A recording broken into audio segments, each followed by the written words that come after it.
নমস্কার বন্ধুরা, আজ জানাবো রাখি পূর্ণিমা বা রক্ষাবন্ধন নিয়ে। তার শিকড় আমাদের সংস্কৃতি আর ভালোবাসায় গাঁথা। রাখি পূর্ণিমা শ্রাবণ মাসে পূর্ণিমা তিথিতে পালিত হয় এই পবিত্র উৎসব।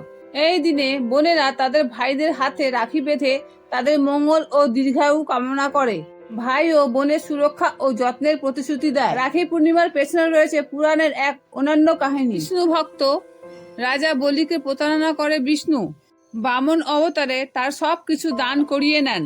কিন্তু রাজা বলির ভক্তি দেখে মা লক্ষ্মী স্বয়ং রাজা বলির হাতে সুতোর বাঁধন বেঁধে ভাই বলে আপন করে নেন। এরপরে তিনি বলির কাছ থেকে বিষ্ণুকে মুক্ত করেন। সেই থেকেই রাখি বন্ধনের সূচনা।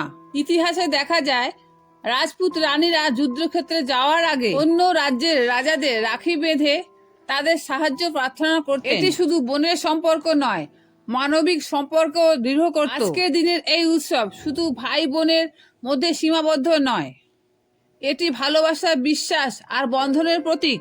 বন্ধুত্বের সম্পর্কেও রাখি বাঁধা হয়, যাকে বলে বন্ধন রাখি।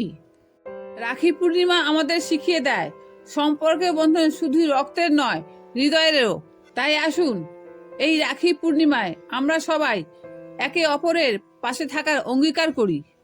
আপনাদের সবাইকে রাখি পূর্ণিমার অনেক অনেক শুভেচ্ছা।